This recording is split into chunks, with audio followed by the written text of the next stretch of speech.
Hello, my friends. John LaRuffa here with another straight up solo. And in this episode, we're going to take a look at Honey Buzz. I'm going to show you how it plays from a solo standpoint, and then I'll tell you what I think. All right, let's get started. Okay, folks, and as usual, please like and subscribe to my YouTube channel if you haven't already. And if you have, I do really appreciate that support. Thank you very, very much. So this game is relatively straightforward, but has some very interesting timing and chain and orientation choices, I guess you could say. What you're trying to do is you're trying in the solo mode to score, of course, the most points, but there is a condition, and I shouldn't say of course, because this is a beat your own score, but there is a condition. And the condition is you pick a difficulty level, and you have to score that many points based on the difficulty level. So for instance, if I picked Larva over here, I have to score at least 30 points on these three queens, or the solo contest cards, meaning I'd have to get conditions that would equal, at the end, 30 points. If I don't do that, I automatically lose. If I do that, then I can take that plus the rest of my score, which comes in the forms of your contracts and the money you have, to make up your final score, and then you can compare that final score to here and see how you did, okay? And so it is a beat your own score, but there is a condition you have to meet. And these three solo contest cards come from three different stacks, and there's a variety of them in there, and they change. You deal them out randomly every time. So they change depending on what you're doing, depending on the game. And put forth a fairly important constraint you have to pay attention to when you're doing what you're doing. Now, what are you doing in this game? You are either placing your available beeples, as they are, on one of these spaces over here, to take a tile and play that tile down.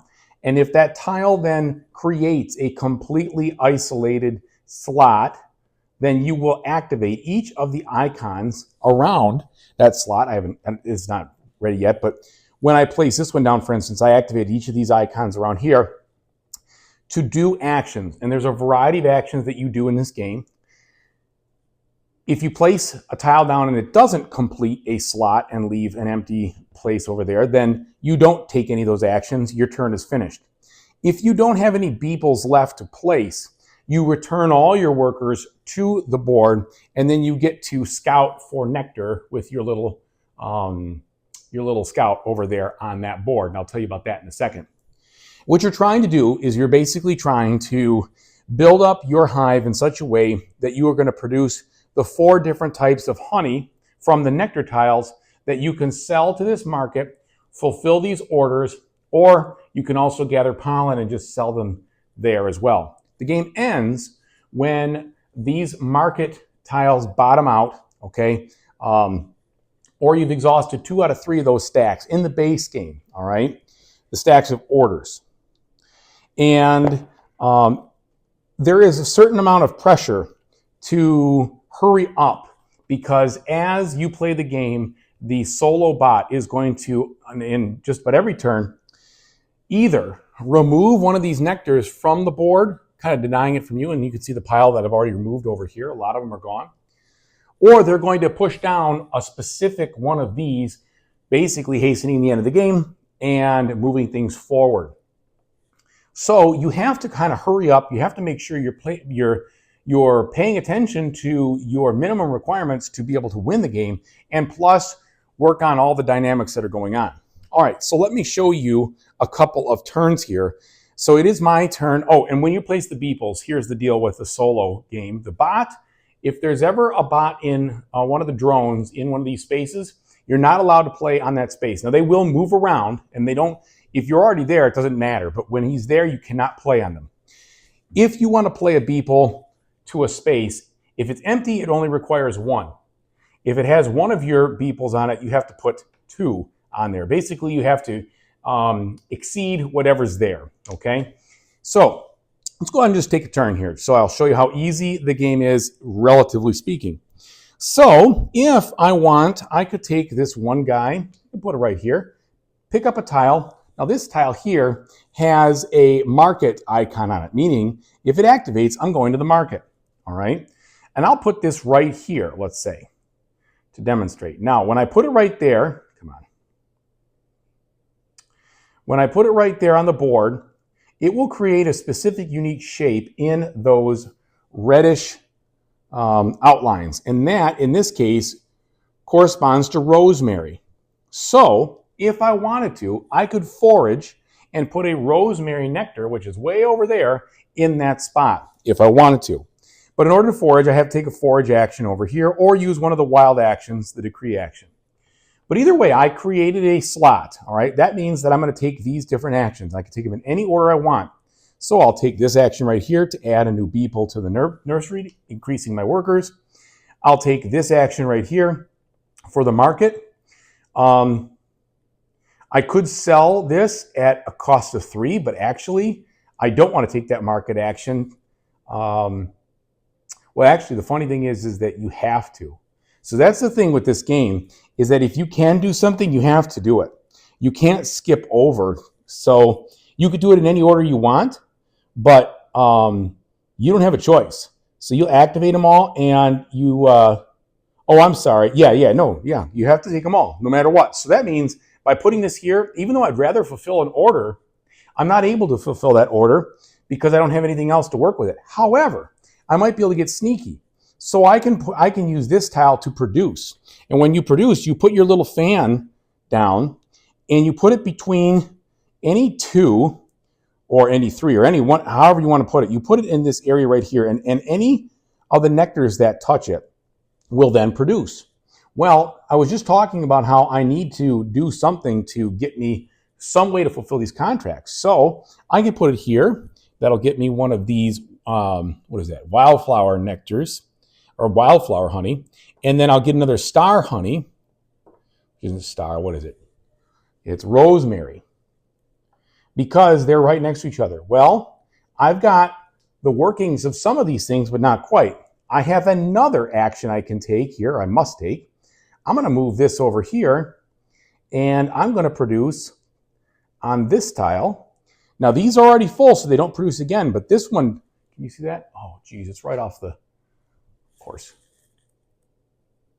Here we go. It's right off the camera. So I'm going to produce right here, and this honey goes, or this type of honey goes down there.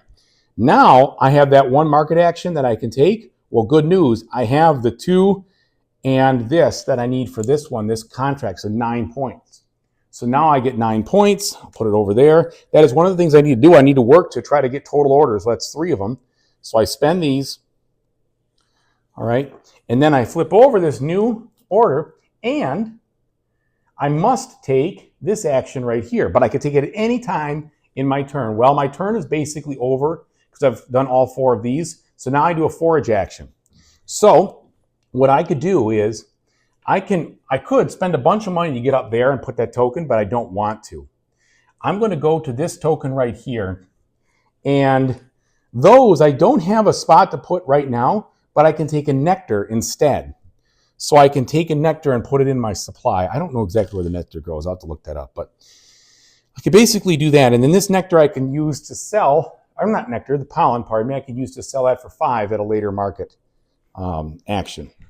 And so, with that pollen, I have completed my turn. Now, the AI is extremely simple. You flip over a card, it will tell you, in this case, it says acacia, all right? So it wants to remove the closest acacia from here, or it would drop it down on the price. So I could hasten the end of the game, or I could remove the acacia. Well, I'm going to remove this one because I need more time to keep going in the game. And then it's going to move one of its beeples, or its drones, to the produce side. Now, this drone will always stay on this side. This drone will always stay on this side. So it's already at the produce. It just stays there. It doesn't do anything. And that's it.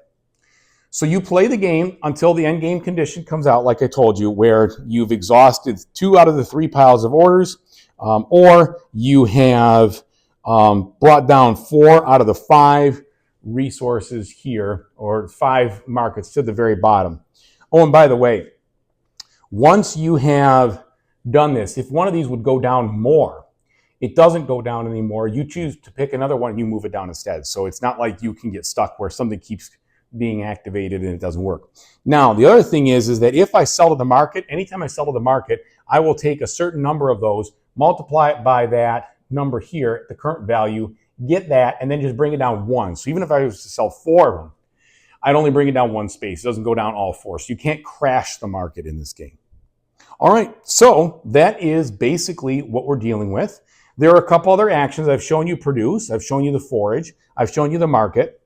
I've shown you how you get more beeples over here, and you'll get these when you recover them. And then there's this one, which is simple. You just get $5 whenever that activates. And this one, you have to pay $5 to place it. This is the wild. But when you place it, you can use it as a wild doing any other action that you want. All right, so that is pretty much it. Let me tell you what I think. So Honey Buzz is a fun and interesting game. It's very easy to play solo. It is probably a medium complexity-ish game because there are a lot of things you have to juggle in your brain as far as timing, as far as what is on the board, what are you forced to do, because all those actions are mandatory. It makes it so that you need to consider a lot of things. But I like that. I think it's sort of, you think it'd be more of a light game based on the theme. It's definitely in the medium category. And there's a lot to enjoy there. If you like contract fulfillment, if you like aerial or tile placement and spatial games, this is a really fun one. There's a lot of cool stuff there. I think that this solo works just fine for a game like this because I don't have any problem with beat your own score, especially beat your own score with a condition like this. I think that's a great way to do it, where you at least have to exceed this or you lose, and you get to choose your difficulty. I like that there's variable goals there that set things up in a way that you have to be cognizant of different things. So you're going to play each game a little bit differently there too, which is cool. And definitely the solo bot puts enough pressure on you to kind of mess with what you would want to do if it stops you from taking a space that you want to take and maybe stays there for a while. And it also advances the game quickly enough so you don't feel like it's dragging. You feel like, wow, things are moving. I got to either get this pollen or I got to get moving or whatever it's going to take, the nectar, I mean. And so I appreciate the pressure there. Definitely not a long game. Easily a 45-minute game if you're playing without a lot of AP, maybe even shorter from a solo standpoint. However, I will say this. I am also glad that I picked up the Fall Flavors expansion because I could see that as the game is with just the base game, I think I would play it out. Meaning I think I would play it several times and decide, yep, I've had my fill. I probably don't need to play anymore. But the Fall Flavors, and I haven't tried any of the expansions yet. I've just read through the rule books. It looks like those will really extend the game into changing different things to do and not necessarily including all expansions at once, but like playing with a flavor of this or a flavor of that or doing this kind of thing or that kind of thing. And that will, I really think, keep this game in my collection for quite some time, if not indefinitely, because the game is actually really fun. I just like how there's additional stuff in the expansion to help me, to help give it legs, I should say. So it's definitely a game that if you like these kind of medium weight, contract fulfillment, spatial games, tile placing games, you'll really like this one. It's really cool. It's got a lot of fun things to say about it. The only negative thing is it's a little fiddly, but you kind of knew that. It's a tile placing game, right? Tile placing games can be fiddly. So you got to deal with that. And because everything is in those little, the beehive linked hexagons, it kind of moves all over the place a little bit on you sometimes. But that's just the nature of the beast. So I really hope this was informative to you. I hope that you now have a good understanding if this is a game that you would like to play or one you want to pass on. I know it's been out for a couple of years, but I just got my copy. So I'm giving it a fair review at this point. So thanks again for watching, everybody. I really appreciate it. And whatever you decide to do in the future, I really hope you have a fantastic time doing it. Take it easy, everybody.